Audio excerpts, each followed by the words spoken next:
Kamusta guys? Ngayon ay papunta kami sa The Rio located sa Magdalena, Laguna. Ako nga pala si Tuklaw, isang AI-generated voice-over na makakasama ninyo sa mga biyahe ng Team Tuklas. Sa totoo lang, aming napag-alaman na mayroong bagyo na papasok ngayon, kaso makulit kami at hindi mapigilan ang pagiging camper ni Tuklas Yen at Tuklas Harold. Kaya eto, sugod kami. First stop namin ay sa Terimakasi. Napakasarap ng kanilang dinagdakan, crispy karkar, beef broccoli at madami pa. Dahil medyo inabot na kami ng hapon, napagdesisyonan ng grupo na bumili muna ng coke food para pitkasetop sa camp.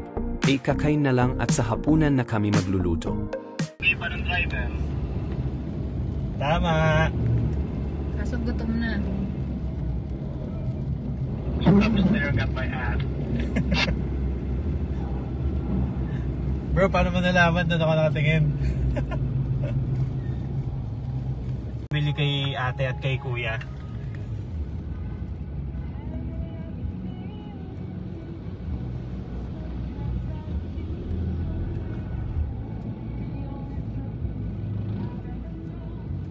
Kasing pagpapadahan eh.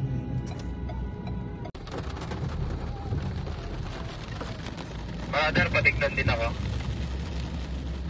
Sige, dahan-dahan lang ha, tapos kain ka sa kanan mo. Up. Sa mga campers na medyo mataas ang vertical clearance, mag-ingat po kayo sa parte na ito ng trail, dahil meron steel bar na nakatagilid. Halos umabot na ang rooftop tent ni Tuklas Yen. Naka 4-inch lift kasi siya. Sana all sumakses step by the step by. Meron din tayong makikitang mga domestic animals dito tulad ng baka at kambing. Don't panic, it's organic. Natabi naman sila pagka may mga nadaanan.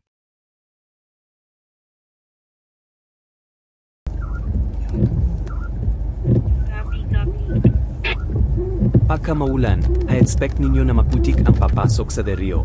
Pero ito ay anticipated na namin at looking forward ang grupo sa counting putik para may thrill din ang light trail. Talaga namang sayang ang car wash here.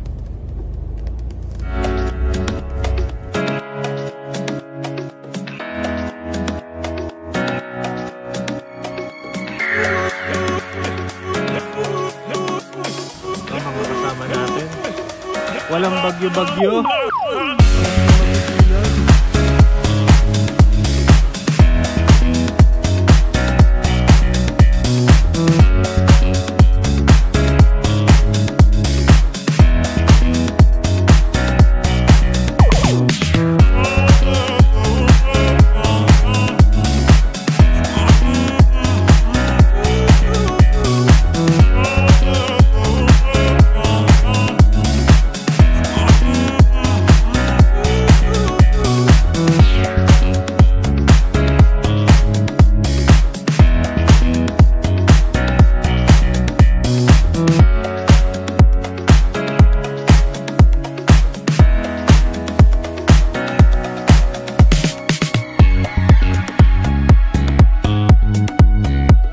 Medyo malapit na kami sa campsite ngunit meron parts na medyo masikip ang daan.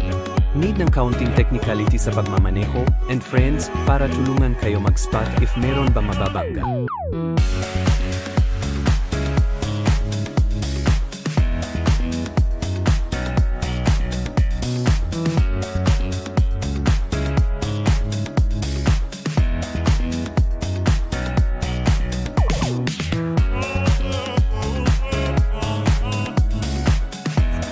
Sa wakas, touchdown na kami sa The Rio. Maulan, maputik, mahirap ang daan, pero sa isang trip mas ok if positive ang pag-isip mo. E-enjoy lang natin ang lahat, dahil lahat yan ay magiging parte ng masayang kwentuhan pagtagal.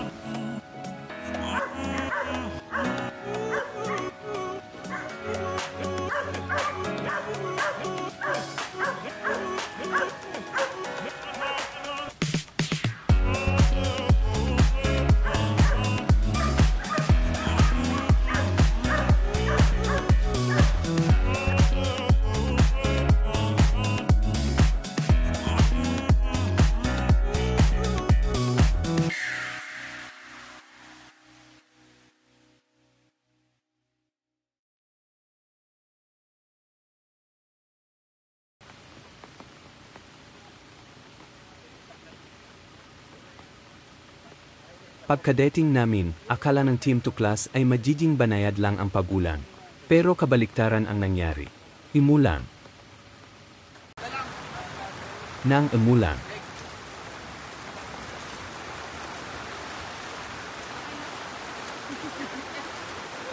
Basang-basa.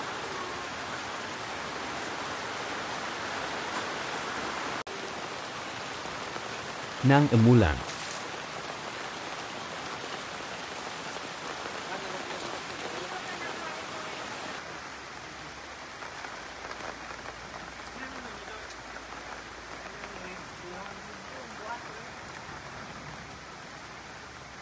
At umulan pa rin.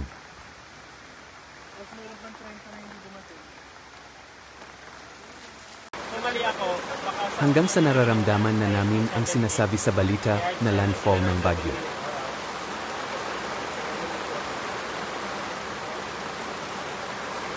Magaling kasi sa kanila, pwede mong ipa-customize yung tangkay. Hanggang sa parang nararamdaman na namin na mamaya pa talaga ang tigil ng ulan na ito, kaya ang ginawa ng Team Tuklas ay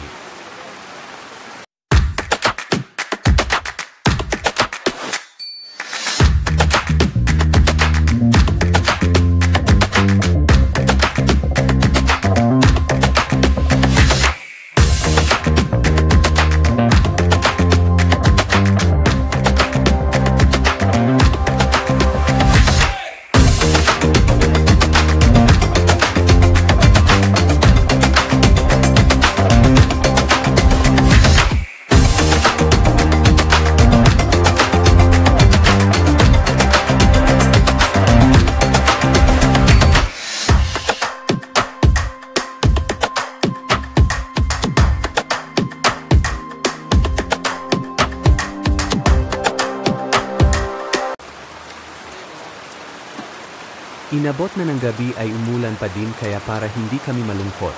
Nakaisip si Tuklas Harold na malupit na idea.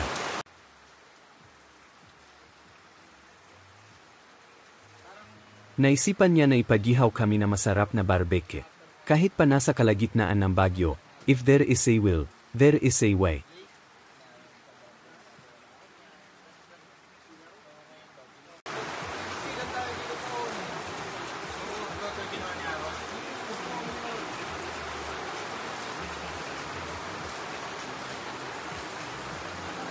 Parang ang sarap, parang babad na babad yung barbecue. Last year, kaya ano?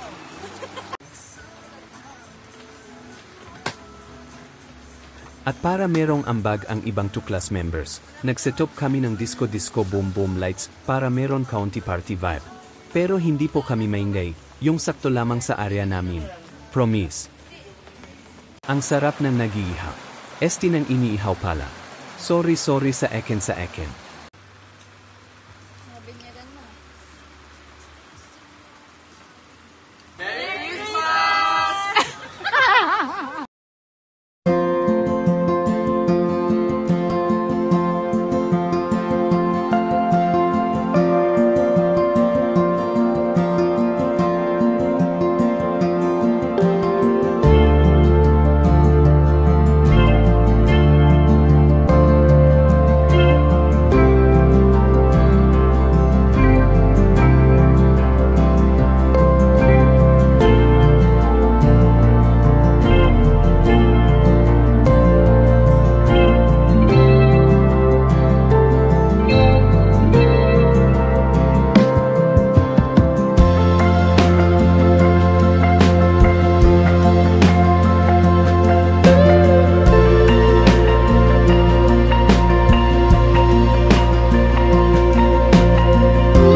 isang bagyo, marami tayong mga pagdadaan ng pagsubok. Ngunit pagkakasama mo ang mga kaibigan, tiyak lahat ay kayang lagpasan.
Ba't naginto kayo? But, kaso mura na naman. Oo nga eh, gusto nyo ba real quick? Kayo, decide. At tulad ng ibang kwento, ang sa amin ay magtatapos na para sa ngayon. Sana ay subaybayan ninyo muli ang paglalakbay ng Team Tuklas, kasama ako si Tuklaw. Sana po ay wag ninyo kakalimutan ay like and i-share ang National Treasure, Slow Days, and Yenta 2. Until next time Tuklas Harold and Tuklas Edge, ingat! Nasa stoplight na ay hindi pa din ubos ang kwentuhan ni Tuklas Yen, Tuklas Obrey, Tuklas Nash, and Tuklas Ish. Set na ulit agad tayo. Inga!